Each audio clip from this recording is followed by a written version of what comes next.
Welcome to the California Initiative for Health Equity and Action's briefing on housing as a health intervention. We're very pleased to have a very exemplary panel of experts covering a wide range of areas in the housing and health space.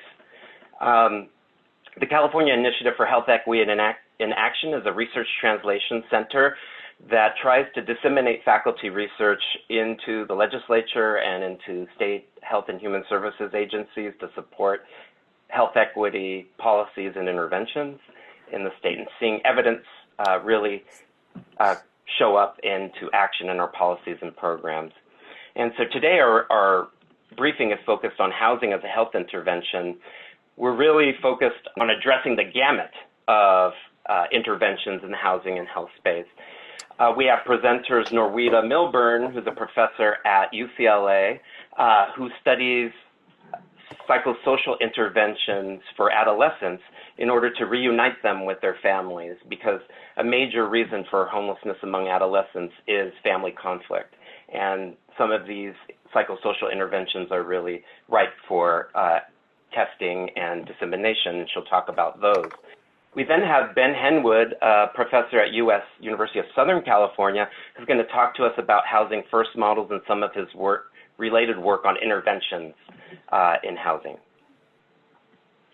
Then we're going to have Professor Andy Potter, who's from California State University, Chico, who just had a published study looking at what healthcare systems and hospitals are doing in order to address housing, and what kinds of community partnerships are they developing, and what are they doing internally inside their walls to address this issue. And then we're going to end with Cynthia Nagendra, who is the new executive director of the UCSF Benioff Housing and Health Institute. But before we do that, we have a very exciting guest speaker to join us, Assembly Member David Chu, who is central to the Assembly's housing and community development efforts. He actually chairs that committee, and we're so fortunate to have him with us today to be able to tell us about his efforts. Good morning, everybody. I wish we were all meeting in person in Sacramento. I want to welcome you from the state capitol in Sacramento. We are in different circumstances than we had expected when this initiative was pulled in place, and I want to thank the organizers for what you're doing, and just thank all of you for your work and your focus in promoting and identifying evidence-based approaches to addressing homelessness. So before the events of the last couple of weeks, I was prepared to talk about the crisis of the day, which is homelessness, the moral crisis, not just facing California, but facing our entire country, in the worst housing crisis in our history. And I know many of you who are joining us are experts in those fields, and I really appreciate the work you're doing to advise us as policymakers in what to do. That being said, obviously, the crisis of the day of a couple weeks ago has now been compounded by the second crisis of the day, which is coronavirus. And I just want to take a moment and both acknowledge that, the fact that, as the New York Times said, literally today we have 550,000 individuals in America that medical researchers have pointed to who have a double vulnerability because of coronavirus and the fact that they're homeless. But I think it's really indicative of the fact and the importance of the work that you're doing, the intersection between health and housing, and thinking about the intersectionality between those issues, how we can address homelessness through better interventions on the healthcare side, and in particular, vice versa. That is why we're all here today. I first came to the subject matter of the panels that we're going to be discussing today about 3 years ago, when I was asked to sponsor a bill referred to as the Housing for a Healthy California bill. And what we were trying to address is the fact that we know that if you are a chronically homeless individual who is a Medi-Cal recipient in the state of California, it typically costs our state $60,000 a year to address your healthcare needs, in part because you are cycling in and out of emergency rooms, jail mental health services, other tertiary emergency room type care that's very expensive. And we have had a working hypothesis that has been confirmed by some data around the country, that if we put a supportive housing roof over your head, and we think about a housing first model, that is not only the more humane way to address your needs, but it is also a much more cost-effective and policy-effective way of doing that. So this is a pilot program that will essentially track health costs for individuals when they're homeless, comparing that to what happens when they're housed in a supportive housing services. And I know this is not a new idea for folks in your community. And yet it's not been easy to convince individuals. You know what, for I think all the folks who are participating today, this is not a new idea. For much of the healthcare world, it has been a challenge to convince the community to use healthcare dollars to pay for housing costs. As our government, get louder. It is his belief that doctors prescribe solutions, and these are the sorts of evidence-based approaches that we want to bring to the conversation. Let me just talk for a moment about a couple of subject areas that we are focused on at the state of California level to address homelessness and how this impacts the intersection between health and housing. You know, first and foremost, we want to take a very evidence-based and data-based approach to shaping homelessness policy. And there are a couple of items that are moving through the legislature this year and through the state capitol to result in that. First is a bill that I have introduced to call for a statewide needs and gaps analysis.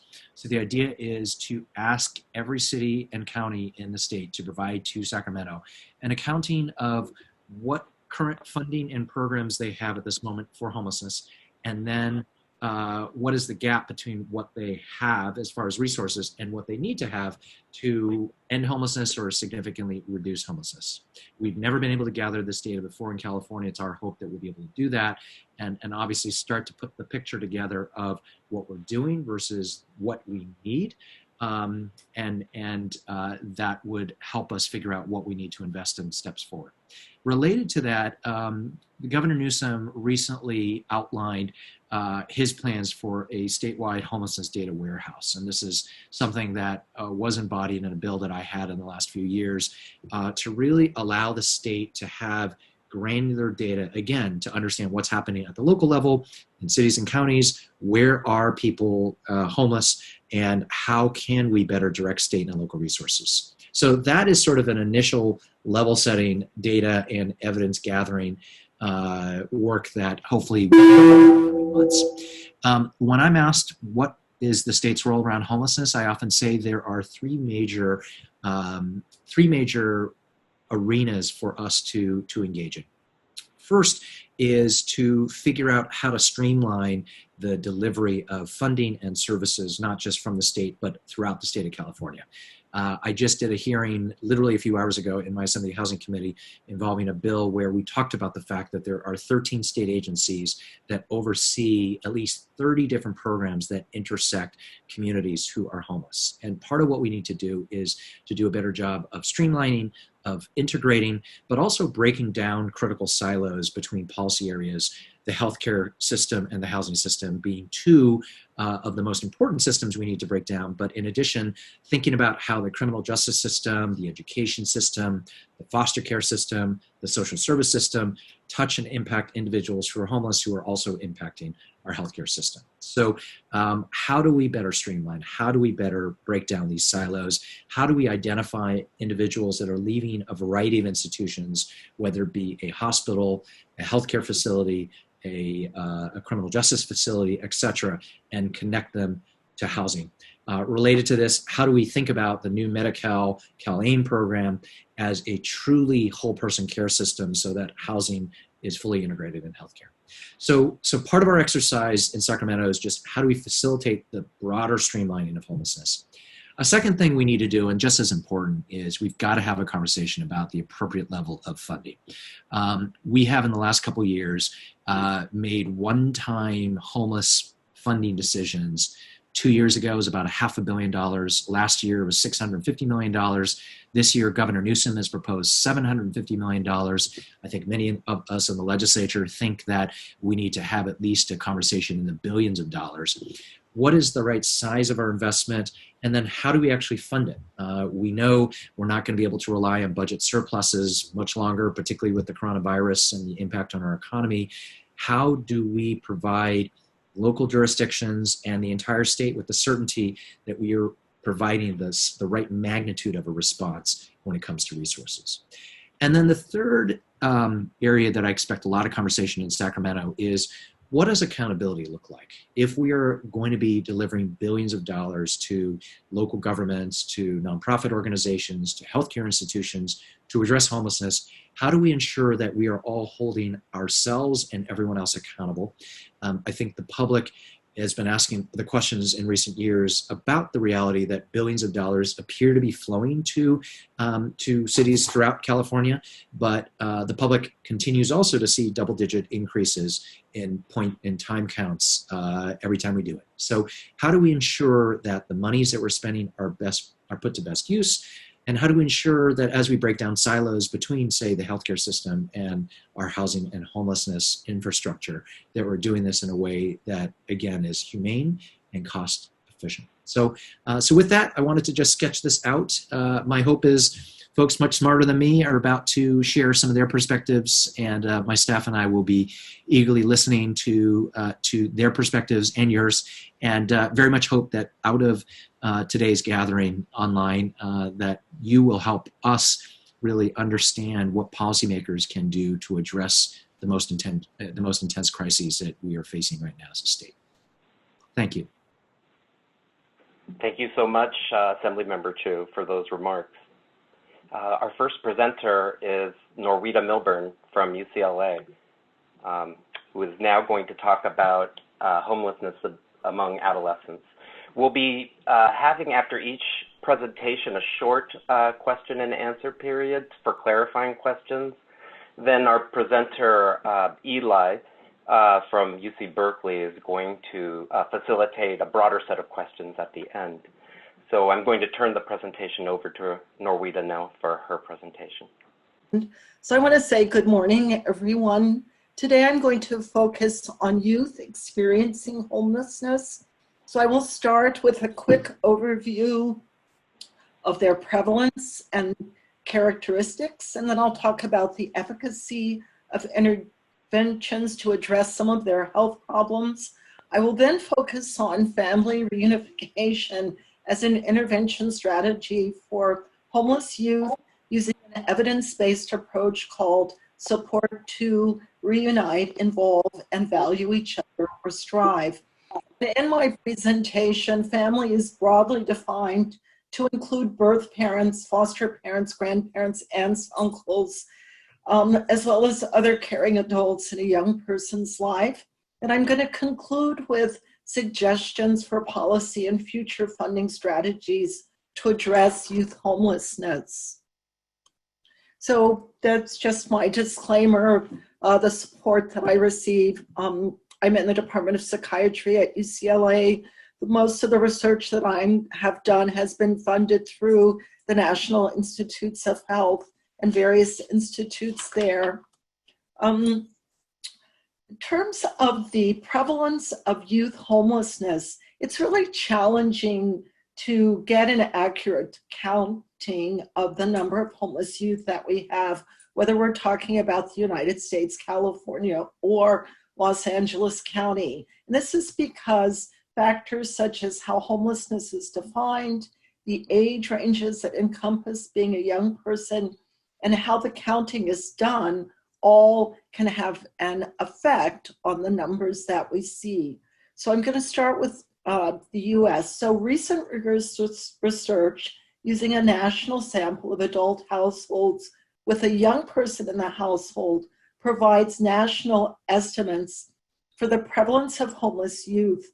And this is defined as youth who had run away from home, been asked to leave home, or were couch surfing at least one day in the past year. So this is not numbers actually on the streets, but an estimate over almost kind of a lifetime experience of homelessness. So for youth ages 13 to 17, the number is about 660,000 nationally. And for youth ages 18 to 25 years, the estimate was about 2,400,000 youth nationally. So this is an estimate for the number of young people who have experienced homelessness in their lifetimes. When we look at prevalence for California, that's really not well known. So one suggestion is that the number of youth under 18 or minor youth is about 200,000.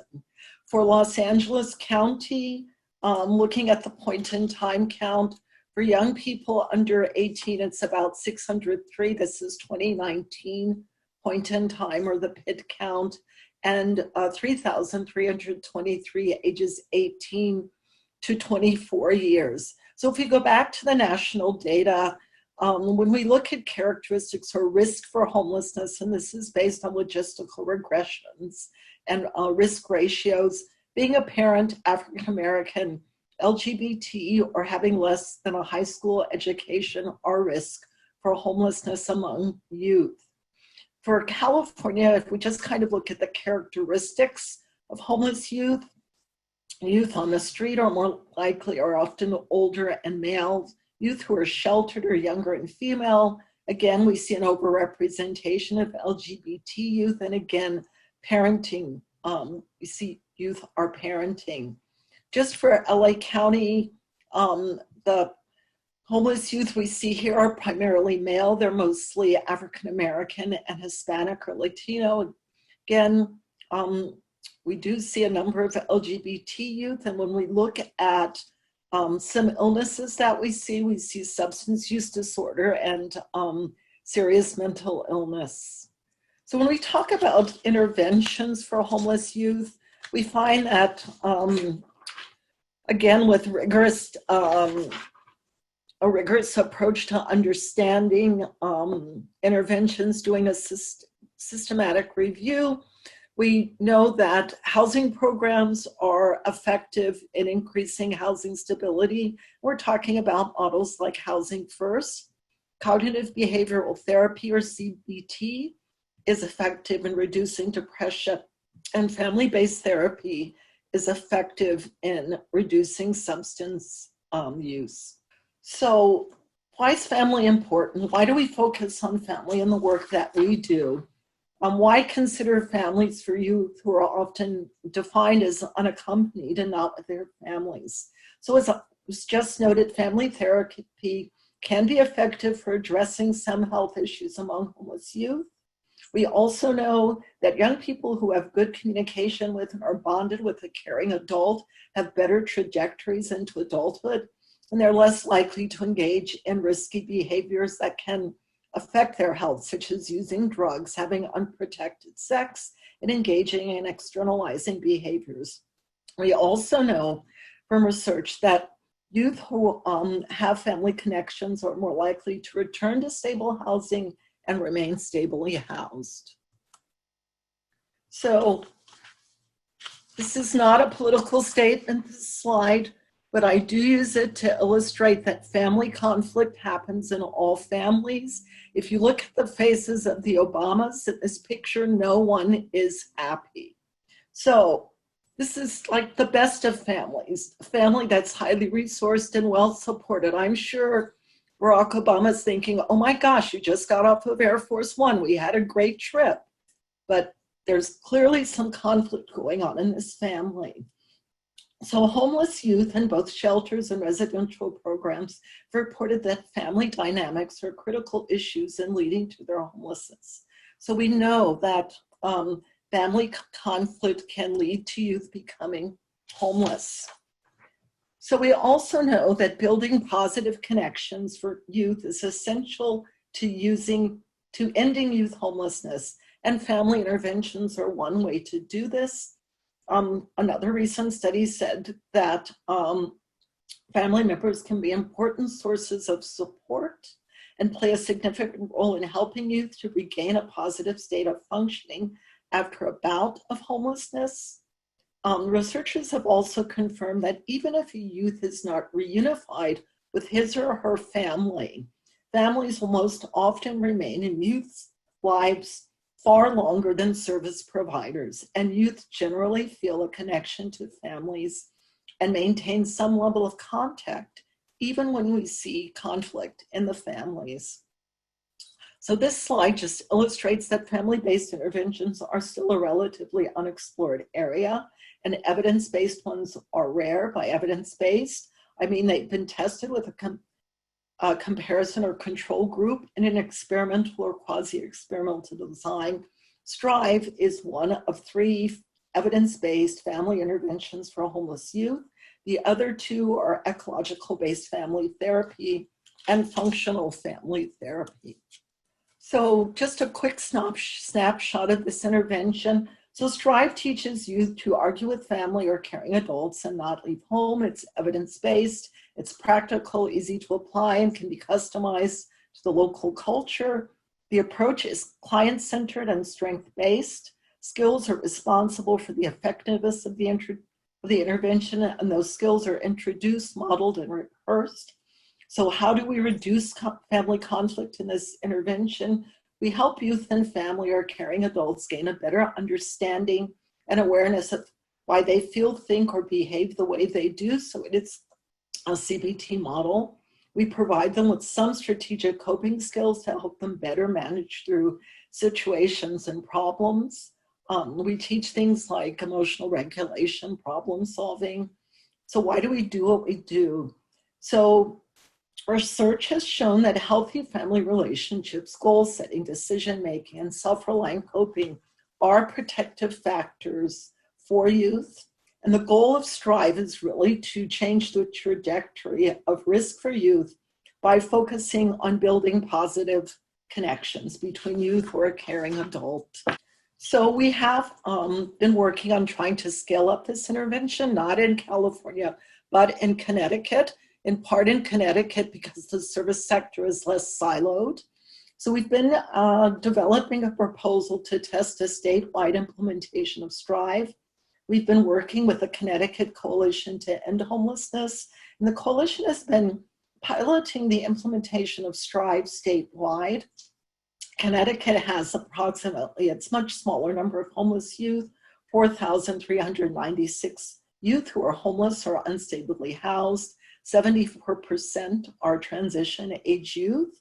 So we've been working with the coalition to begin to see how to scale up the intervention. We've provided training and technical assistance through the delivery of the intervention. We are only collecting quality improvement data at this point. So we've been working with the state's 8 youth engagement team initiatives. We've trained providers across the state's 8 coordinated access networks. And STRIVE is being used as part of a diversion for youth coordinated entry and as an additional tool for shelter staff. And in addition, in Connecticut, the coalition has been partnering with all the systems that impact youth homelessness, such as child welfare, juvenile justice, and schools. So when we think about the healthy trajectory from adolescence to adulthood, we know that there are effective interventions for addressing some of the health issues that homeless youth have, but we also feel that there's a need for interventions that target education and employment. So we're saying that upstream prevention is really important to address homelessness among youth. And one of the things that I did not point out is that our homeless youth who are homeless today and who remain homeless can become part of the chronic homeless population that we are dealing with. So it's really important to intervene early on. We need to continue to focus on housing and family connections or connections to caring adults, as well as education and employment in our efforts. Education and employment are so important for young people to become self-sufficient adults. There are interventions that target employment, for example. One area of research that's being done by researcher Karen Ferguson and her colleagues is a work intervention for serious mentally ill homeless youth. that uses a social enterprise approach, and her findings suggest homeless adolescents' mental health and housing stability can be improved with this intervention. And this slide just really provides an overview showing that for young people, work is very important, as well as some of the challenges that young people experience working. I just want to conclude by emphasizing that funding is always an issue for both research and programs or practice, and some funding strategies that could be beneficial to you addressing youth homelessness in California. And we heard from Representative Chu about, for example, having a data warehouse. So funding to support applied rapid research, funding that could really help build collaborations between providers and researchers for quality improvement and accountability, implementation research that really targets the scalability and dissemination of evidence-based interventions, and last would be mechanisms that can help researchers translate findings into practice and policy implications. I've used we throughout this presentation. These are the colleagues that I've worked closely with. They've contributed to these slides, both colleagues at UCLA and in Connecticut. And I want to end by saying thank you. We're going to hold off on questions until the end, and we're going to move on to Professor Ben Henwood from USC is going to talk about housing first. So, Ben, you're on. Thank you, and good afternoon, everyone. And thank you, Norita. That actually, we're now going to switch a little bit to, I guess we're taking a life course perspective here and focusing now more on older adults. And I wanted to just discuss with you a study that we conducted that is funded through the National Institute on Aging that's looking at a population in permanent supportive housing and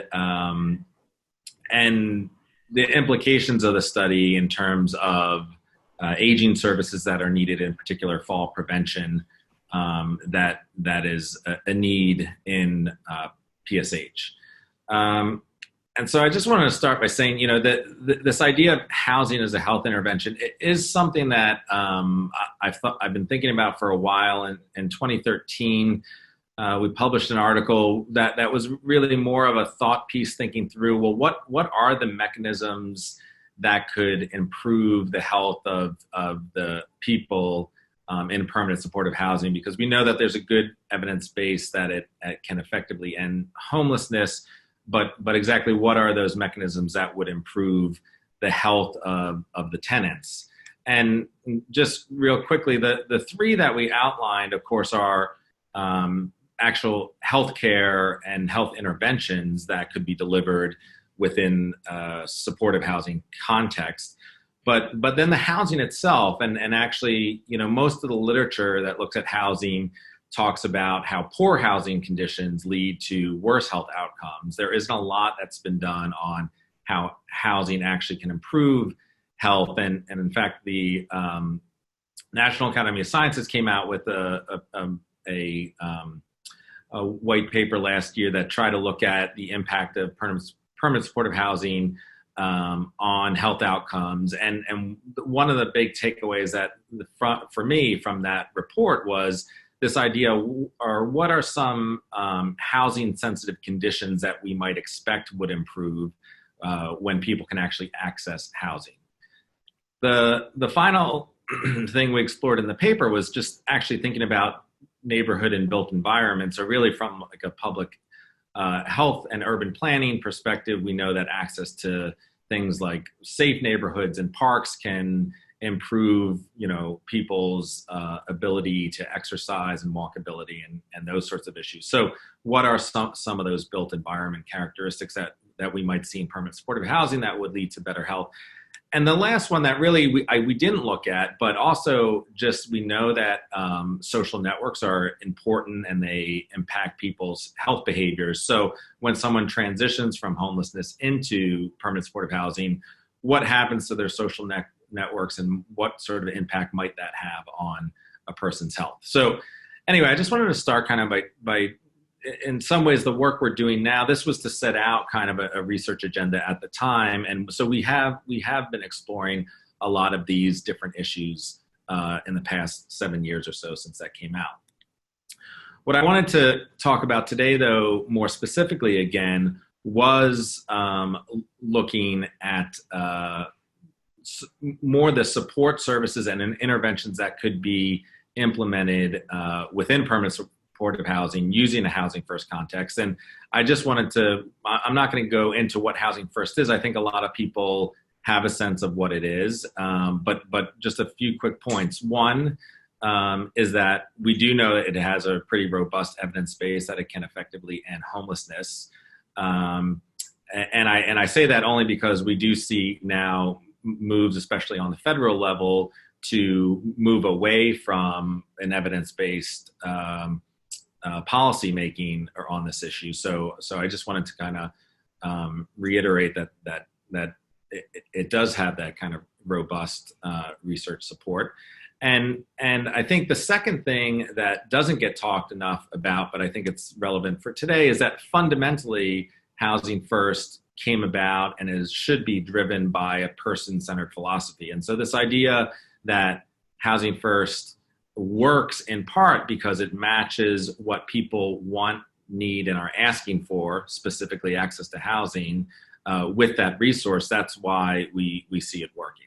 So I won't go too much more into Housing First, but what I did want to point out is that when the model was developed in the early 90s, well, let me just back up and tell you what you're looking at. So this actually is a slide that our colleague Dennis Colhane put together, looking at the age distribution of those who are chronically homeless.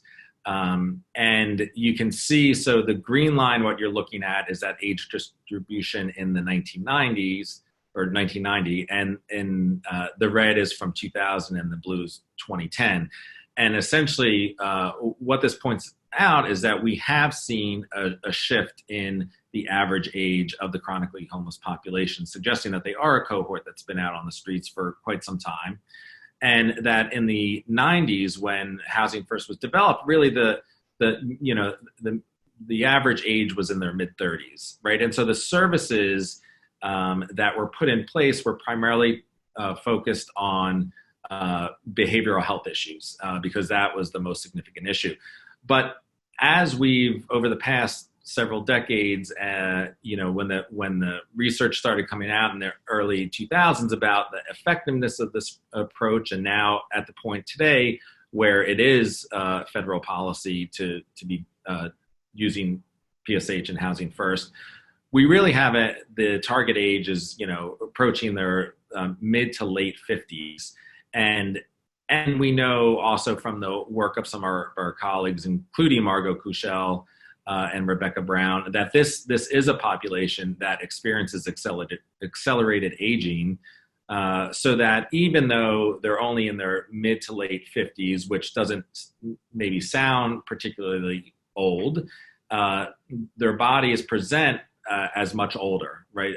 So the toll of being homeless for all those years, you can see that in early onset of many chronic conditions and geriatric conditions. The point about all this is that we haven't necessarily continued our conversation and adjusted the services we deliver in permanent supportive housing to accommodate the fact that many of the tenants who are coming in are particularly vulnerable and present as much older than they are. So real quickly, I just wanted to touch on the study that we did was looking at, we took a sample of tenants from two different PSH providers here in Los Angeles in the Skid Row area. And we really wanted to just take a look at the prevalence of different geriatric syndromes.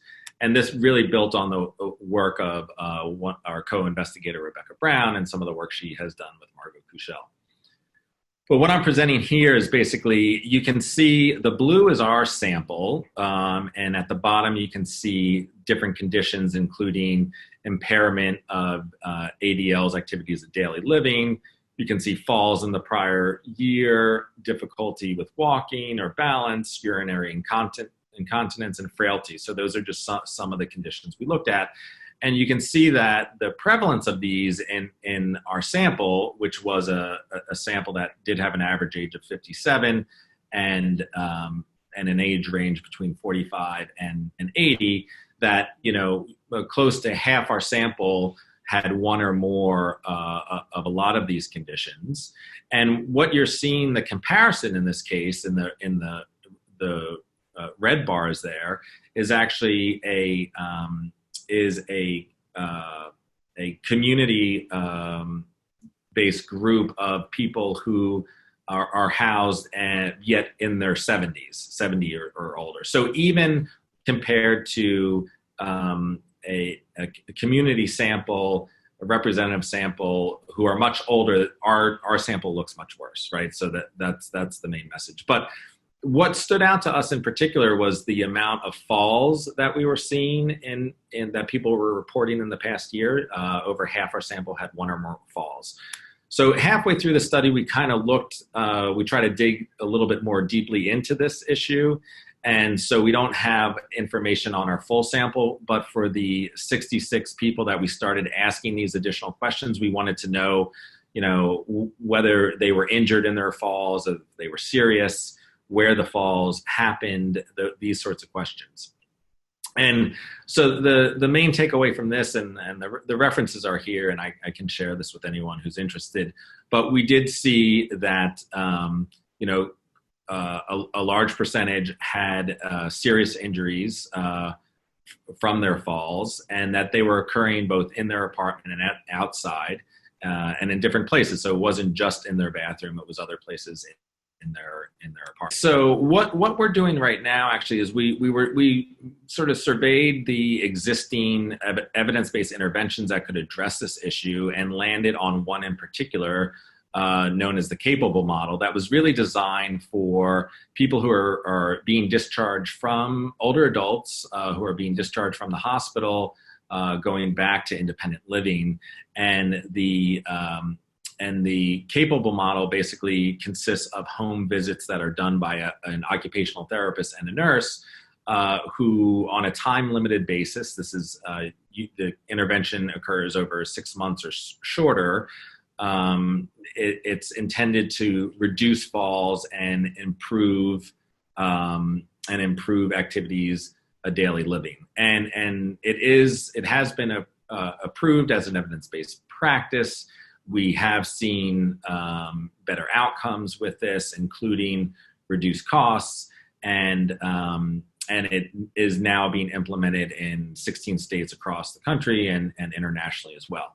And the OT and the nurse work hand in hand, but also assess for environmental changes that need to happen within one's living space, so that, for instance, they might need better lighting, they might need grab bars in the bathroom, these sorts of things that actually would need to be adjusted. So that's part of the Capable model. But fundamental to it is, and this is why I think it aligns very well with permanent supportive housing, Housing First, is underlying it is also a person-centered intervention. So currently we are planning a clinical trial for this year. We want to look at whether the good outcomes we see in Capable for older adults will play out with tenants in permanent supportive housing. So we're going to look at the impact on ADLs and falls. And specifically, we want to look at what sort of adaptations, if any, need to be made given the context of permanent supportive housing. So that's a clinical trial that should be beginning very shortly, assuming that it also does not get disrupted through our current public health crisis, which it may, but we'll see. So we should have findings by the end of 2020. And I think because my time is up, I will leave it there for now. So thank you. Thanks so much. As you saw, audience, we saw initial presentation on adolescents and now the needs of older adults and in permanent supportive housing. Now we're going to pivot to Professor Andy Potter, whose research really looks at what healthcare systems and hospitals are doing with respect to addressing homelessness. So, Dr. Potter? So, yes, thank you, Hector. As mentioned, I'll be reporting the findings of a study we did in which we looked at this issue from sort of from the other side of the telescope, right, from the health system perspective, and also sort of from a system perspective. We've had some focus on sort of individuals, but we're taking sort of a 30,000-foot view here as well, right? What are health systems doing in broadly speaking? So we'll get into that in a second. There we go. So first, I wanted to acknowledge the work of my co-authors and students, as well as our financial support that we received internally at Chico State. I also particularly want to acknowledge our community partners from Enloe Medical Center and the Jesus Center here in Chico. They provided valuable guidance regarding how to make these findings most relevant. Finally, I do want to thank Assemblymember Chu and California Initiative for Health Equity and Action for this event. So, from the health system's perspective, patients experiencing homelessness have poorer health and use really like too much of the wrong kind of care, right? They use too little preventive health care and too much emergency care. And this is sort of harmful both in terms of health and in terms of costs really to the healthcare system. So in addition to permanent supportive housing, which was just discussed, there are other interventions that have the potential to improve the health of this population.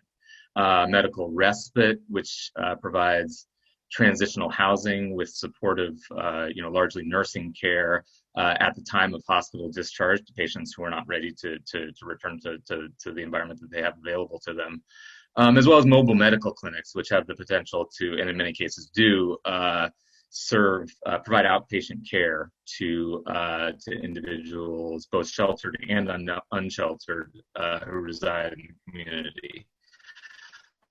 There's significant evidence to suggest that all three interventions have the potential to be cost effective at the societal level, but a lot of times the cost savings are shared among a number of institutions because we're siloed, right? As has been mentioned a couple of times. There might be savings to the criminal justice system, to healthcare organizations, to social service providers, but no one organization is necessarily going to look and say this is an investment we want to make, is to really take the lead in one of these initiatives that has the potential to benefit the health of patients or individuals experiencing homelessness. So we sought. If we read the newspaper, we see that some organizations and some health systems, some hospitals are engaging in these initiatives. And so we sought to figure out why and how they did so. So what we did, hospitals, nonprofit hospitals are required as a condition of maintaining their not-for-profit status to produce a periodic community health needs assessment, and in which they identify the health needs of their community and discuss their strategy for how they're going to address those needs through their community benefit activities. So we read these reports for nonprofit hospitals in New York, Washington, Hawaii, and California, chosen to represent various parts of the country with high rates of homelessness. We excluded small hospitals as well. So we were looking to sort of quantify the extent of involvement in the initiatives previously mentioned, as well as to identify interesting possible cases. And we identified 6 California hospitals, or really health systems, for follow-up interviews in which they discussed the nature of their interventions and their experience to date. So what we found to a large extent is that California hospitals are relatively more active in these interventions than in other states. It's worth pointing out that this is still a minority of hospitals that are engaged in any of the interventions I mentioned previously, or we also coded rental assistance, direct rental assistance, which a few hospitals were doing.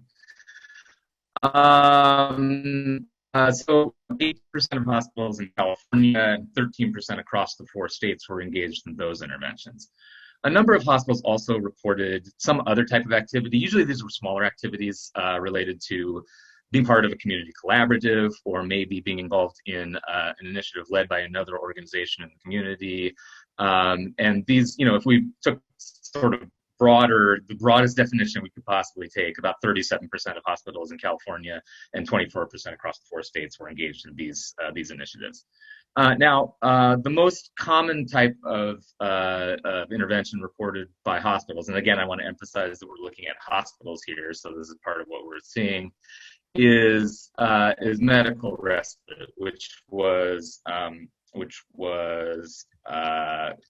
reported by about 15% of hospitals in California, is something they're doing, and about 11% across the 4 states. So in addition, we were also interested in determining the characteristics of hospitals that were most likely to engage in these interventions. We found clear evidence that the availability of greater resources was associated with a greater likelihood of engaging in this kind of intervention. This includes like larger hospitals, those affiliated with a network that might be able to provide resources. Those were more active hospitals. We initially thought that hospitals at greater financial risk for their patients' healthcare use might be more likely to engage, such as those, more subject to managed care arrangements. We didn't really find that. I will say that a complementary study that was recently published in Health Affairs in February did find that membership or participation in an accountable care organization was associated with hospitals being more likely to engage in invest in social determinants of health, including health. So mixed to some extent with our 2 studies. We thought also that hospitals would be more likely to engage in interventions if they were in an area where homelessness was particularly prevalent. We didn't find that either, although I will note that sort of across the board, we were looking at areas where homelessness is highly prevalent, right, including in our own state, in all parts of our own state. And finally, California hospitals remain more likely in our multivariable analyses to be engaged in some kind of intervention targeted toward homeless patient populations. And this is partly, but not entirely, explained by the fact that California hospitals were most likely to be affiliated with the network. I think there's probably something else going on in California, that maybe the policy environment, and maybe I'll have some time to speculate a little bit on what might be going on a later slide as well. So in our follow-up interviews with 6 California hospital administrators, mostly involved in sort of community engagement kinds of activities, we found a few different themes. First, hospitals did report engaging in these interventions for more than one reason. On the one hand, we did find hospitals saying that they aimed to reduce healthcare use by their most expensive patients, but no hospital said that was their primary or their sole motivation. We also saw religious affiliation or community mission-driven reasons reported, as well as just sort of a desire to improve the quality of care by investing in social determinants of health. Hospitals, regardless of their goals, pretty much across the board, they did report that they improved health and reduced healthcare utilization, undesirable healthcare utilization, often exceeding their expectations. And I want to dig a little bit more into these 3rd and 4th themes, which I think are most relevant to this audience as well.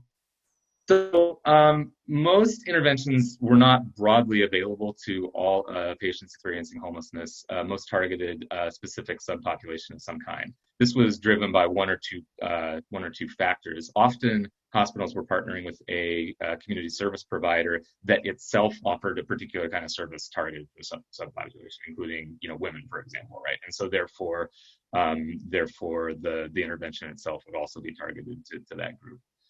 Sometimes it was based on hospitals' identification of the subpopulation with a particular need. For example, patients with cancer who, due to their treatment, might be immunosuppressed, and therefore it would be inappropriate to send them to a particular setting, right?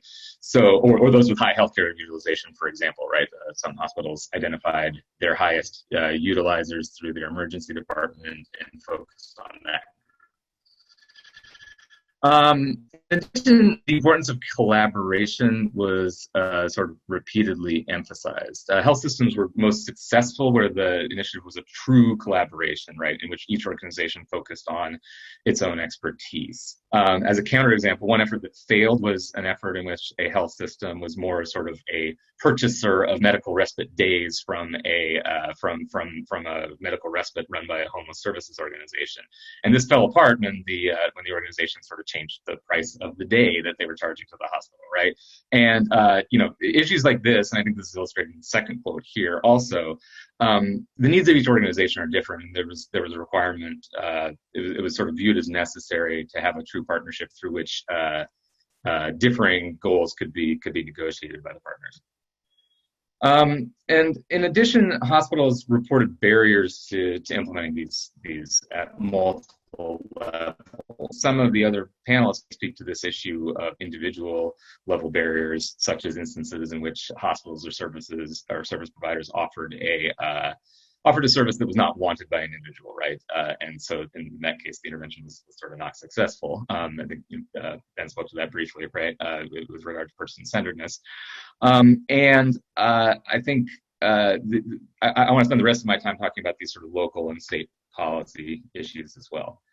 So community opposition was raised as a barrier in many cases, right? A lot of these partnerships ran into siting issues due to community opposition and either had to choose a new site, a new approach, or abandon a particular initiative altogether. I think it's worth noting that we have, that sort of at the state level, we have taken issue, we have made certain types of more difficult to prevent at the local level, and that has not necessarily included medical respite to this point, but I think that's potentially relevant to consider as well. There are also sort of specific partnership issues that were raised as well. In one instance, there was a rental assistance program relied on the local housing authority to allocate vouchers directly to the program. They no longer wanted to do that. They wanted to go back to sort of a first in line. You keep people in the order in which they receive vouchers, which caused a challenge for the partnership, right? There were disputes around what length of stay is appropriate in medical respite, with healthcare providers viewing this more as a medical service, and so once you're healthier, you should be discharged, and others viewing this as more of a housing service, right? In which case, if you have somewhere, in which case you shouldn't be discharging, in case you, unless you have somewhere adequate to go. The issue of SB 1152 around discharge planning was raised by several interviewees. I mean, our data were gathered prior to the implementation of this law. So I would note that California hospitals were already doing more, possibly due to the sort of local public attention paid to the issue of discharge of patients experiencing homelessness. Reported the law spurred local conversations, right? They had local, it was a signal coming from the state, right, that this was something that they needed to deal with. One hospital did report that this was a barrier to a medical respite partnership. They had a potential partner that was located not extremely close to the hospital, and they feared they would run afoul of the law if this was their plan. Based on my read of the law, I'm not sure I agree with their interpretation, but I did want to mention that was they at least believed that this was a barrier to engaging with a service provider that they wanted to partner with. And I think the final thing I wanted to mention is this idea of funding streams. Hospitals reported challenges due to the lack of consistent, predictable funding for this kind of initiative. I think Assemblymember Chu alluded to this kind of challenge. Some hospitals were funding their services through one-time grants and therefore faced challenges sustaining them over the long term. Others relied on funding from hospital operations themselves, which could be challenged if the hospital administration's priorities changed as well. And I think it is worth restating at this point that there's sort of a lack of a clear signal, right? We can identify agencies, federal and state funding streams that sort of do provide some support for some of these services. I think medical respite is a bit unclear, but most hospitals aren't engaged in any of these, even in the state of California, right? The majority are not engaged in any of these initiatives. Many community health needs assessments we read stated that housing is an important local priority, that one of the major local issues is homelessness. And then they report that because that is not the responsibility of the hospital, they don't intend to take any kind of action on that. So I do think that a funding stream sends a clear signal about whose responsibility something is, as we see with mobile medical clinics, which are largely provided by federally qualified health centers due to the funding stream that's available directly to them. So I think I'm going to skip this following slide, which I mostly discussed. If you want to read our study or the complementary study I referenced, I've given the references here. And thank you very much. Thanks, Professor Potter, for that great presentation. Some of the challenges of health systems going into this space without a lot of guidance in terms of where to invest and how to invest. Our next presenter is the Executive Director of the new UCSF Benioff Housing and Health Initiative, Ms. Cynthia Nagendra. Thank you for the introduction. Thank you for the invitation. I'm really pleased to be able to join such a fantastic panel. And I would like to talk today briefly about, I'll tell you a little bit about the new initiative at UCSF, and then kind of focus more on what an effective homeless response system really ideally should look like, and there's some policy solutions around there to sort of help fit some of these different intervention pieces together and kind of get a more holistic picture of how we ideally want to see these things come together, and how in communities, when you see these pieces much more coordinated, you actually do see impacts in homelessness. So I am the executive director of a new research and policy center at the Benioff at UCSF called the Benioff Homelessness and Housing Initiative. Many of you might be familiar with Dr. Margaret Kuchel's work. She is the director of the Center for Vulnerable Populations, which is where this new initiative is housed, and her Hope Home study in particular, which is on aging homelessness in Oakland. And I previously have spent most of my career in homelessness services policy and capacity building, most recently at the National Alliance to End Homelessness. The vision for BHHI, which again is a new enterprise, is to really provide policy-oriented research that is focused on preventing and ending homelessness, and it will sort of try to uniquely respond to this problem with the focus on solutions while collaborating with other researchers and policymakers, practitioners, and people experiencing homelessness that are already in the space from the very beginning. So we're doing an incredible amount of stakeholder engagement from the beginning to conduct rigorous and impact-oriented research that's really designed with the end users and translate this evidence into action. But hopefully we are sort of already designing the research questions from the beginning, and sort of the translation piece will really be kind of more iterative. And the hope is to inform effective, scalable homelessness and housing policies, innovative strategies, realistic solutions, and that's to impact homelessness in the San Francisco Bay Area, California, and have some of our research hopefully be useful to the field across the U.S. And we're really trying to ultimately aid in the creation of healthier communities for everyone. We'll have the key areas we'll be working on are research, policy, communications, and education, which is really trying to train the next generation of researchers in this area. So today I'm going to talk about the components of an effective homeless response system and policy solutions. I've spent a lot of my career working all over the country, as well as in California and the Bay Area and San Francisco. So I've worked in 30 or 40 communities and really gotten a sense for what works and what doesn't work. Many of the things that we are employing in California are working. We just have a real housing shortage and scale issue here, but I will talk a little bit more about that. As you have probably heard some of these pretty dire statistics, California has about 130,000 people on any given night that are homeless in the state. That number over the year, if you annualize that number, it's about 2.5 to 3 times that of people who experience homelessness over any given year in California. And over 2/3 of people, about 72% of people are unsheltered. So that's a really high population of people who are actually living outside, and that means in their cars, in encampments, but places that are not meant for human habitation. They're not even in shelters. And the largest group of people experiencing homelessness in California are individuals. And one thing that's important to sort of note there is that individuals, unlike families or people who are chronically homeless, which may include individuals or veterans. The individuals who are non-chronic or non-veterans sort of receive the least amount of targeted funding, the least amount of services. They kind of get what's left over, which probably explains why that is a growing population, especially in the sheltered. And one important disparity to really pay attention to is that California has an enormous racial disparity in people experiencing homelessness. African Americans make up 40% of California's homeless population, though just 6.5% of the general population of Californians. Sorry about that pop-up. I'm not sure why that's happening. So why are people homeless in California? I think you're familiar with this, but I'll just start here for just a second. The causes of homelessness are not the fault of people who are homeless. This crisis was caused by decades of policy decisions at all levels, local, state, and federal, which have resulted in a constrained housing supply, severe rent burdens, lack of access to health and behavioral health care. And the majority of people experiencing homelessness lost their housing due to housing costs that do not match people's incomes. People's incomes have stayed stagnant, while housing costs have risen to 3 to 4 times what people can afford. And over half of the population of the entire state of California is rent burdened, so can't afford housing. They're paying over 30% of their income.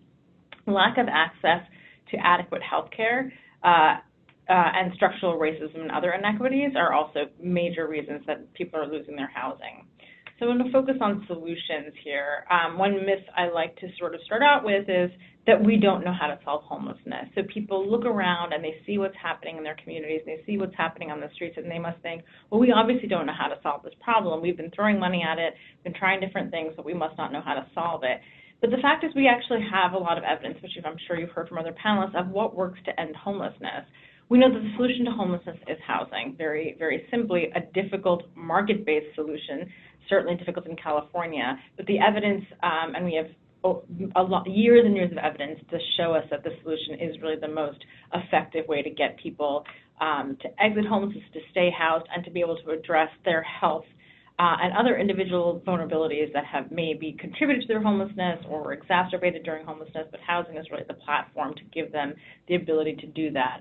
And components of an effective response system are important to kind of understand so that we realize that it's not a program-by-program response. The country and many states and communities have decreased homelessness by putting these pieces together and coordinating funding across several siloed systems and building things to scale. So the goal of an effective homeless response system is really to house people as quickly as possible and divert people from imminent homelessness whenever possible. So all interventions ideally should be geared towards this, even emergency interventions, and then support services should be sort of helping, kind of support this goal. But if we have interventions that are, really just keeping temporarily people warehoused and not really thinking about the housing piece, then we're not really sort of we're not effectively solving homelessness, we're managing it or putting a Band-Aid on it. Another critical part of the approach is using a systemic approach. So you're aligning interventions and resources, services across programs and siloed systems in this very coordinated way around this common goal. We really learned this through many different examples, but in the Ending Veteran Homeless Initiative, which was started around 2010 under the Obama administration, where the VA and HUD and the Obama administration put a number of resources, housing and services together, enough money to really house 2 or 3 times the amount of homeless veterans in the country. And about 72 communities in 3 states have now ended veteran homelessness, some very big cities and all types of communities. But the communities that were able to do that, they didn't just do it because they were funded through housing. They really had to coordinate their health care, the housing system, and the providers, build the capacity in the providers to provide the services. So the money was not enough, which is why many communities did not end veteran homelessness, and the ones that did really kind of the systemic approach is the one that really worked. So the elements of a homeless response system that you want to have sort of all kind of coordinated together, you need a skilled and immediate outreach to people who are homeless. We need to get to people as quickly as we can when they become homeless, ideally before they become homeless. And we want to make sure that outreach is actually connected to shelter, housing, and systems of care, and coordinated with law enforcement, not criminalizing folks, but making sure it's coordinated so that people aren't just getting moved around. We're leaving people on the street for far too long, and that's why their health is getting worse and worse, and why people are seeing this sort of on the streets and thinking, well, we don't know what's happening. It's not that outreach workers aren't doing incredibly good, hard work, but they often don't have anything for people to outreach to. Giving people, healthcare on the street, giving them people sort of things that they can use to live outside is not really, again, it's just not giving them a sort of solution. And that's usually because of a lack of resources and care available. You also want to have low barrier and housing-focused emergency shelter and temporary beds. So this is the sort of triage piece. There needs to be a short-term triage piece.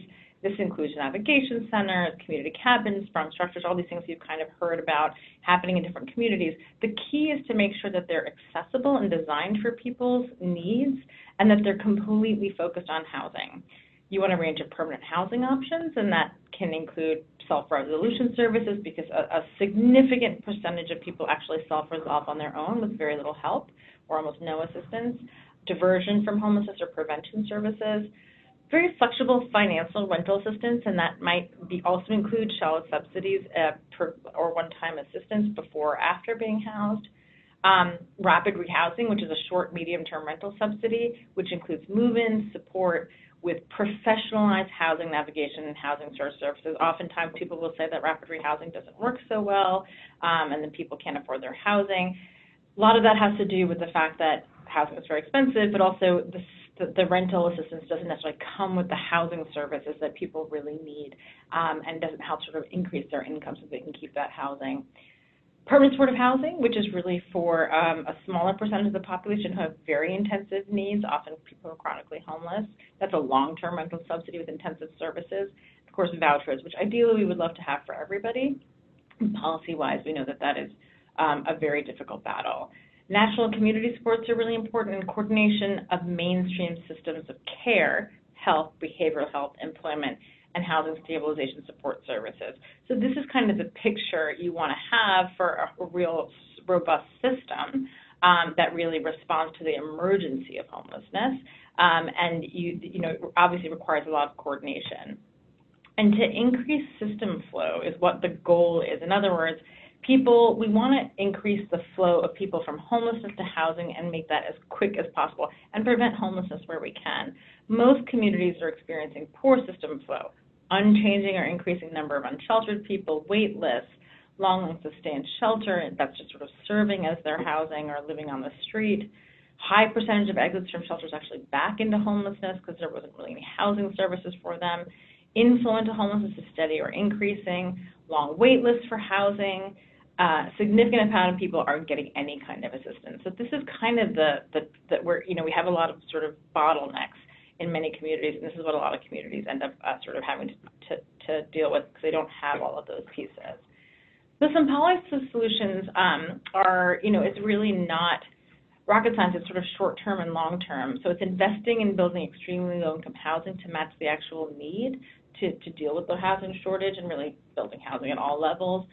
Immediate targeted triage crisis strategies to help the most underserved and unsheltered people, almost like a disaster response. Like if we could stand up a disaster response the way we would with a fire or a virus, like what would it look like to really get people off the street and into something that was really going to help them get housed. Structural changes that will coordinate state funding and really promote accountability at the state and local levels for those things. So how much housing are you going to produce? How are you going to get people off the street? How are we going to fund you to be able to have that capacity?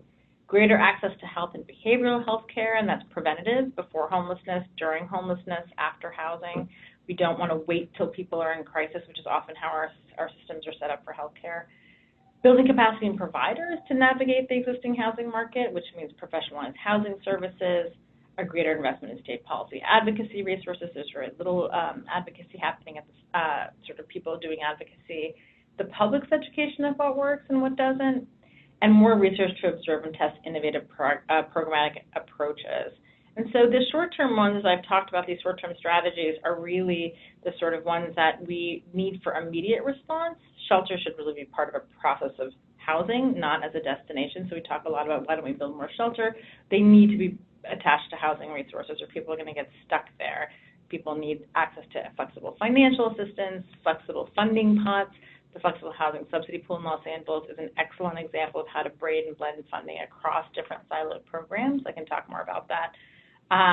And long-term strategies really is about rental assistance, building housing, and reducing the cost of building housing, because there's many barriers. You can ask LA, they got billions of dollars through a tax increase, and they've had a really hard time reducing zoning restrictions, NIMBYism, other state and local building restrictions, while finding a balance with local needs. And we can try more cost-effective housing models and strengthen safety nets, Medicaid, SSI, SSDA, CalWORKs, and maybe add rental subsidies to these existing income supports that people already have but aren't quite getting them to the place where they can afford housing and healthcare services. And with that, I am going to hand it back. Thank you so much. One of the things at CalIHEA we like to make sure is that advocates and community-based folks are able to ask questions of the great faculty and researchers we have here. So I'm going to introduce CalIHEA Health Policy Fellow Maurice Richardson, who will then introduce the Q&A. Yes, hello. My name is Maurice Richardson, first year graduate student in the Health Policy and Management program. And I just want to say thank you for everybody who's able to attend this briefing. Right now, I want to be able to pass it on to Eli Moore, who is the Director of Community Partnerships at the Othering Belonging Institute. Eli Moore has done a little bit about him. Eli Moore has done some work within housing affordability, some analysis around displacement within the Bay Area, and also has a background in participatory research. So I would like to just pass it on to Eli Moore. Thank you. Great. Thanks, Maurice. Hello, everybody. Thank you to the speakers. This is a really informative panel, and I think really timely and very actionable. I thought I would offer just a couple short comments, and then please start adding questions to the chat. And if you'd like to verbally articulate your question, just put in the chat that you have a question. We'll use that as the cue. Otherwise, just type out your question there, and if it's for a specific speaker, please just name the speaker. So I think, recently at the Institute, we did a study on segregation in the Bay Area and using various measurements. And we saw that racial residential segregation currently is pretty similar to what it was in 1970. And so I think that it is important to give a little bit of a historical context to some of these issues, in particular the racial disparities. So we saw, we see racial disparities throughout the housing system. We saw it in subprime lending. We see it in home ownership. We see it in rent. We see it in income, evictions, and ultimately homelessness. And so I think, we're talking about homelessness, but we're also talking about a broader system that is dynamic, that involves actors like realtors and developers, as well as public, jurisdictions at each level of governance. And then I think just to bring in one other lens that people have touched on a little bit, but the intersection with various public and private systems, I think is really important here. And so, we've talked about health systems. There's also the criminal justice system, obviously, people coming home from incarceration and the barriers that they face in finding housing, even though they're often required to have housing as a condition of their parole or probation. That doesn't mean they actually do have it. And so those, the justice system itself can create barriers, and then the stigma attached to justice involvement, additional barriers. And then immigration, or our immigration system, and in particular some existing and new laws, public charge and others that are raising fears amongst the immigrant community about any interaction with public systems that perhaps calling for services or engaging with public systems will raise the risk of deportation. That also poses problems and creates other barriers. And then some of the local systems like city planning and the siting challenges a couple people mentioned, as well as libraries are often kind of the last resort, and then public transit as well being kind of like a last resort, where people are finding shelter or some kind of rest or respite. So I just wanted to give those two comments about the kind of historical context, in particular the racialized housing system, and then some of the other intersections with public systems. And it looks like we have a couple questions starting to come up, so please continue to add questions to the chat. This question from Laura Moreno is, Cynthia, how do we begin to incorporate shared housing as a solution for high housing costs and low income levels? Yeah, that's a great question. So this sort of goes back to the idea that we have to navigate the current housing market. We can't wait for all the new housing to be built because that will take a long time. So we have to figure out how to help people navigate and exist in the current housing market. And one way people are doing that is to try shared housing, which is essentially just having roommates. There's different shared housing models, but essentially it means trying, instead of the idea sort of that every person gets their own apartment, which we know is unrealistic for many, many Californians, of many income levels. We have been seeing in various pockets of the state and around the country, communities trying different types of shared housing models. So in Los Angeles, for example, there is a program called LA Family Housing, and they provide tons of an array of housing and shelter and prevention services to not just families, but individuals and families. They serve thousands of people in Los Angeles. And because the cost of housing is so high there, things like rapid rehousing sometimes just don't get people, or people on sustained incomes or fixed incomes like SSI just aren't going to be enough to get them housed. So they actually have a roommate matching program, for example. They've created a tool. It's a lot like, almost like a Match.com, where people just fill out their preferences for a roommate when they're in their programs, who they would be, sort of who they'd want to live with. The program helps them figure out the piece with the landlord. So sometimes they're getting separate leases in one apartment. Sometimes they're getting one lease. Sometimes it's a master lease with the provider. But it's essentially just, and they're not taking on liability for this unless it's a master lease. But they're sort of just doing roommate matching. Another way people are doing shared housing, that's in LA, and that's actually happening in a few places across the state. I know that people, there's a program in Virginia that started actually trying to match, because it's a very rural area where there's not a lot of rental housing, which I think also probably applies certainly to the Central Valley. There's not a lot of rental housing available, so renting rooms in houses, buying single-family homes, turning them into separate rooms, and either the program can buy the house or the program is negotiating with the landlord to give separate leases to people on a room-by-room basis, so they might be sharing things like bathrooms and kitchens. And sometimes they're actually converting single-family homes into places that are like, sort of have each, SROs, so that people are living together, but they have their own door and their own small kitchen, maybe their own bathroom.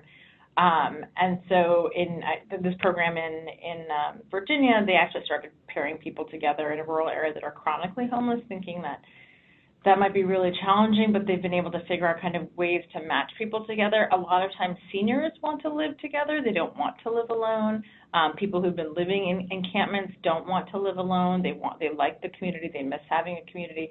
So some people really prefer having a shared housing situation. People who have been using substances don't like living alone. It's often they find it to be safer to be in an encampment or to have other people around them in case they overdose or have a health issue. And so there's a lot of reasons people want to live together, and providers and sort of systems are figuring out ways to be creative and trying to make that happen. Great, thank you. This question is for anybody who wants to take it. Have certain hospital interventions proven more effective than others? Maybe Andrew or anybody? Yeah, I'm unaware of sort of direct comparisons. I think that having read the evidence base on some of them, I think the strongest evidence, and maybe Ben or Norwegian may agree or not agree, but I think the strongest evidence base is in favor of permanent supportive housing.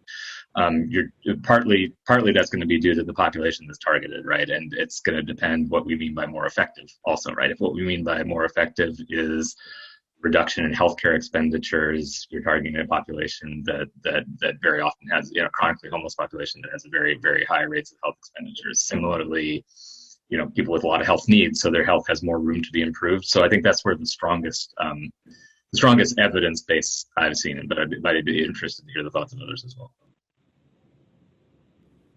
This is Ben. I can just chime in too, because I'm not sure exactly what a hospital intervention means, but to the extent that anytime you're transitioning from one setting to another, it's that can be a vulnerable time. And so we do know that there are interventions like critical time intervention that has been used for discharging from hospitals, but also from jail to help with housing stability during that transition has proven effective.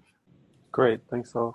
I had a question for Norwida. I wanted to ask you what barriers pose a challenge to piloting the Strive model in California, or put differently, maybe what can be built off that exists? I think the barrier that I kind of alluded to is we have very siloed systems in California.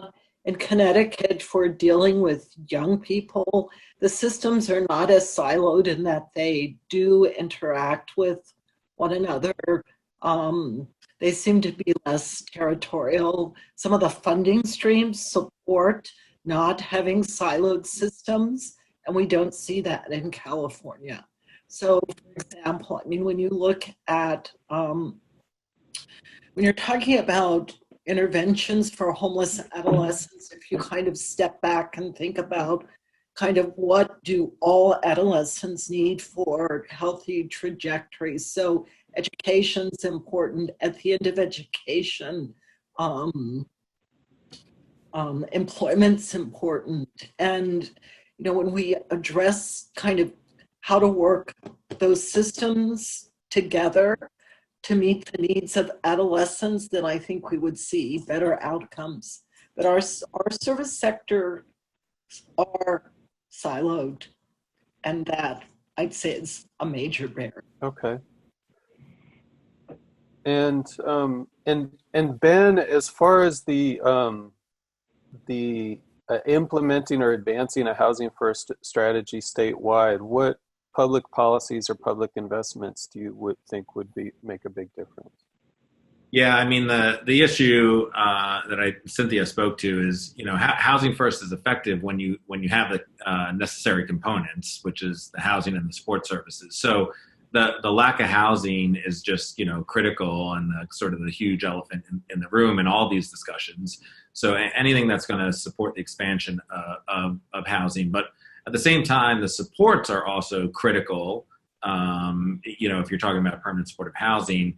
And I think to the extent that not all the necessary supports, like for instance, what we were talking about, the capable model, in many places that's supported by Medicare, but our target population isn't going to qualify. And so it would have to be covered by Medi-Cal, which currently won't cover capable or the OT practice. So I think there are issues on both sides that need to be worked out in that regard. Yeah, so really scaling up investment and actually building substantial numbers of housing. Yeah, exactly. And I do think, all the innovation you see, I think is great in terms of the health systems getting involved in on the housing side. On the other hand, the flip side to that, I think, is that, fundamentally they're doing that because at a federal level where there isn't enough support for affordable housing. And so these are innovations that happen to fill in that gap that had HUD been, funded more substantially, then we wouldn't need as many of these sort of newer practices that we're seeing. Mm-hmm.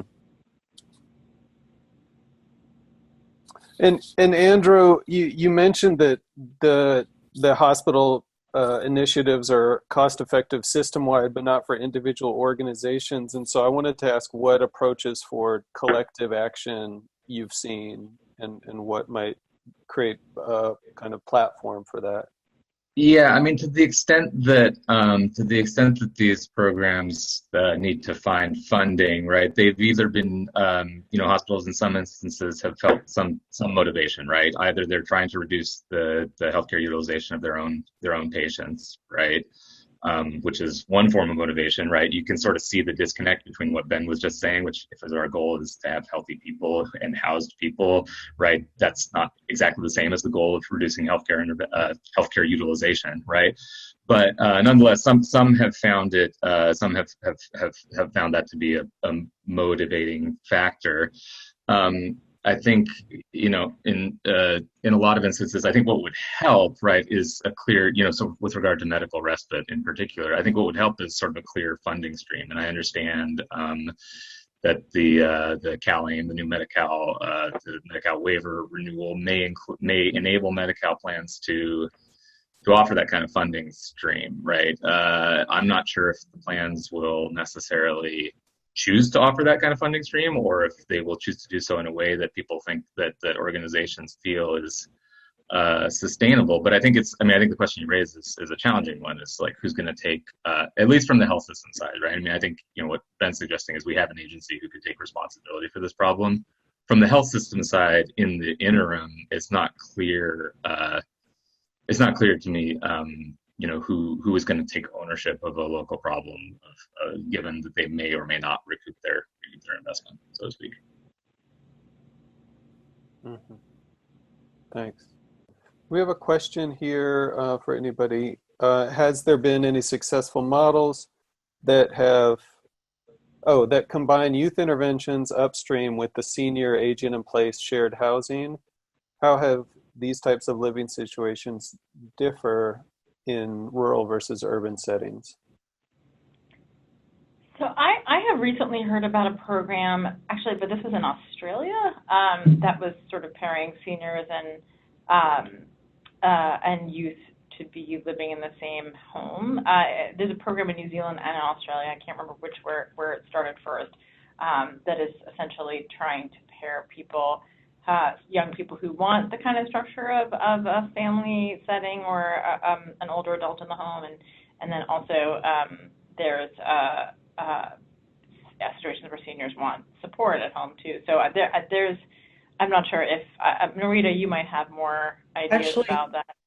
There's a really exciting program here in Los Angeles that just opened through Safe Place for Youth. They have a bridge program in Monica that is providing housing for seniors with lived experience and youth with lived experience. It has just opened within the last few weeks. So I think that's a really, really exciting opportunity and model. Now, what will happen in the long run, we don't know, but at least we're seeing some of that on the ground here. We also have some of that on the ground here in Chico as well. It's not targeted specifically to youth at risk of homelessness, but there's been, at least within the California state, and I think within the UC system, acknowledgement that we have high rates of homelessness among our students. And so here in Chico, there's a program to partner students with older adults who may want to age in place. And there's what I've heard from, it's challenging to always make a match, right? It's challenging to find a good match between these individuals, and so they expect to screen 4 people sort of on each side for every match they make. But I believe it sounds like the panel is sort of increasingly familiar with initiatives in this area.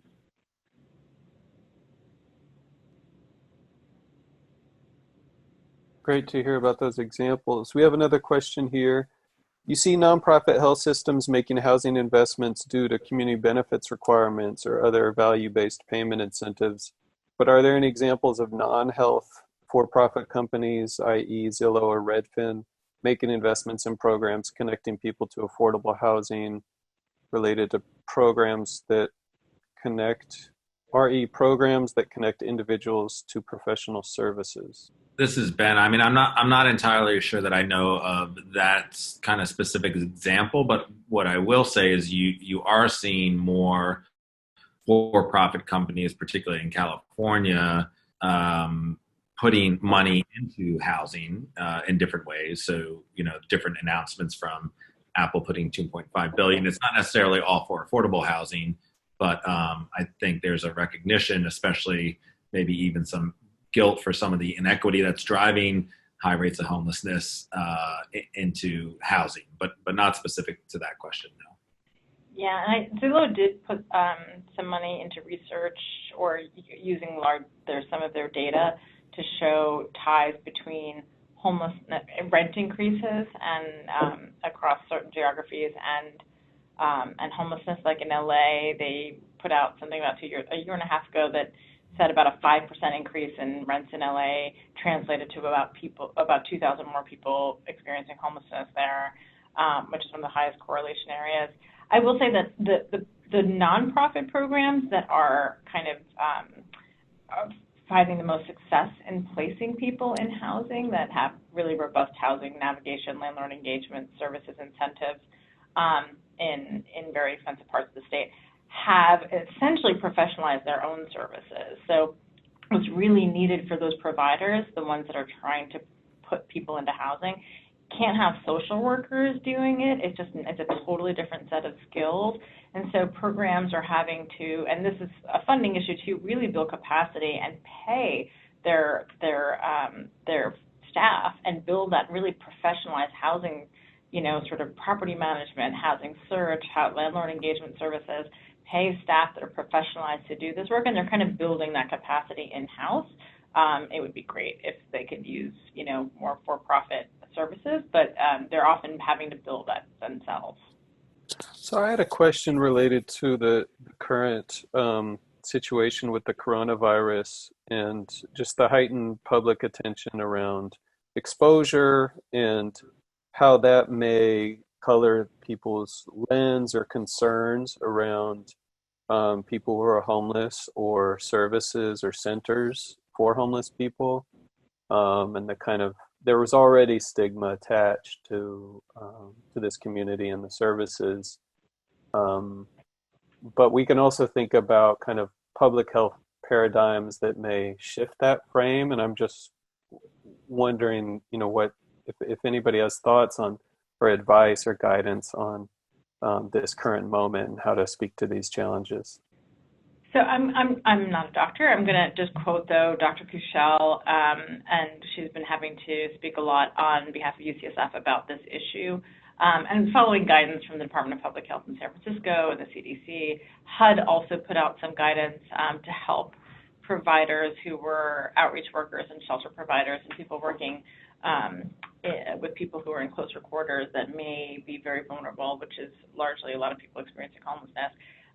But that the increased that the likelihood of people experiencing homelessness spreading it to like other community members just because they're homeless, there's not like more of a likelihood they may be vulnerable. It's spreading it to people who are in close quarters, like other people experiencing homelessness, like people in encampments who don't have access to anything that could help, prevent spread, and who could, things like sanitation and all of those things. And like in San Francisco, they're putting out hand washing stations and things like that for people. But it's really, we don't want to increase the stigma of people experiencing homelessness being more, being more communicable in some ways, but rather that we should be thinking about how to help and protect people who are not going to have health care services, who are not going to have access to care, who are going to be more vulnerable, like people experiencing homelessness, especially people on the street and in shelters. Mm-hmm. And I should say that there's a call across, like, for example, many Bay Area communities, and there's a call happening today with COCs across the state to sort of share best practices around how people are dealing with this, what they're doing to quarantine people, how they're making space for people. A lot of people are trying to open up hotel rooms, motel rooms for people, so and make services and food available to them, instead of sort of putting people on one small area. So they're trying to follow practices. It's just sort of about creating this capacity and kind of responding immediately without a whole lot of guidance. Erica had a question. Eli raised the importance of the history of racialized housing and law enforcement incarceration policy that have systematically disadvantaged communities of color and contributed to persistent racial ethnic health disparities. Are there examples of housing interventions that prioritize the unique barriers and needs experienced by marginalized communities of color? Similarly, are there any examples of health interventions that prioritize and address the unique housing needs that these communities have? For example, asthma interventions. I mean, I can say sort of on the homeless system side, this is, really understanding the effects of structural racism and how the sort of decades or much longer than that, the sort of really embedded structural racism in so many systems, how that has contributed to homelessness, and how that we knew that, for example, African Americans were 3 times overrepresented in the homeless population just nationally, and sometimes much more than that locally. But it is something the homeless system has been aware of, but only started to really look at how to make sure that the homeless system itself is not contributing to that disparity. So trying to figure out what, looking at data of your systems, who's getting into access to services, who's getting housed through homeless systems. Are we doing anything to prioritize people in a way that is actually causing a disparate impact? So I wouldn't say that that's been figured out, but I would say that dialogue has started in a lot of communities. But that's just on the homeless system side. In terms of what housing authorities do or what the house system does, I can't speak to that. Yeah, and just on speaking only to our narrow study, I'm trying to rack my brain to think of the exact examples, but I think for the most part, I mean, everything was very, I did not hear a lot of discussion of those kinds of issues, right? I mean, I can imagine, and you can imagine how some of the citing issues might overlap with racial equity issues, some of the citing issues that we encountered, but none of, I don't think anything we encountered was specifically targeted to address racial inequities in housing in that way. Oh, Eli, I'm glad that you raised the issue of the disproportionality that we see that's tied to kind of race and ethnicity in this country. So kind of echoing what Cynthia said, we've been aware of this really, I think, probably since the 1980s. We've seen in places where we have large racial and ethnic minority communities, disproportionate representation of people of color in homeless populations.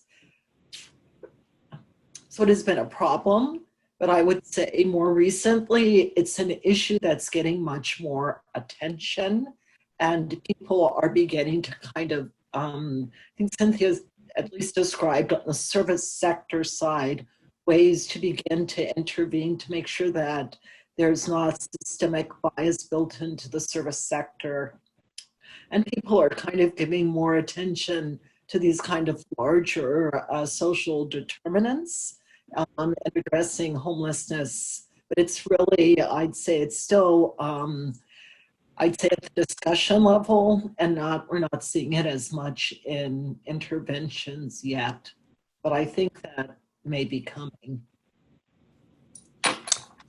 Yeah, and I would just add one thing, because I think that since Proposition 209 really prohibited race-conscious public policy in the state, and because of the broader political context, we've been accustomed to, what's called colorblind approaches, where we kind of use other correlated attributes to think about race or talk about race or address racial disparities without specifically naming and strategizing around the legacy of racialized structures of housing and health and other systems.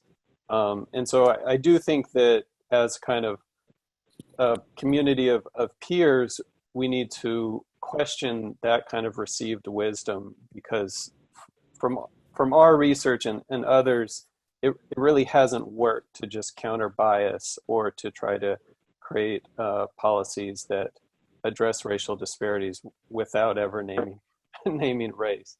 So that may be controversial, but I do want to add that to the mix. And we're just about out of time, but I got permission to ask one more question. And there was this question about, have you heard any good strategies of preventing the spread of COVID-19 in homeless shelters? Yeah, I would direct again to one, definitely what your local health department is saying around this, because that's probably the most important place to go. If they haven't developed a strategy there, the homeless system is probably trying to help them develop a strategy right now. But HUD put out some guidance. The HUD COC program, the Special Needs Assistance Programs, did release guidance just last week. I think it was just a few days ago, on the spread of infectious diseases. It started previous to COVID-19, but now they've adapted it for them and specific to outreach and shelters. So I would really consult that guidance, and that also has a number of resources in it. You can probably just go to the HUD SNAPS COC program page and look for their toolkit on infectious diseases. Thanks. Anybody else? All right, well then I'll pass it back to you, Hector. Thank you everybody for the questions and discussion. Yeah, thank you for excellent presentations and for the natural way you guys have answered the questions that come from the audience. Again, audience members, for those of you who weren't able to join the full presentations, we'll be sharing this video. We'll adapt it a little bit to take out extra spaces and stuff, but we'll also share the slides with you, pulling out some slides that may be confidential in terms of publication.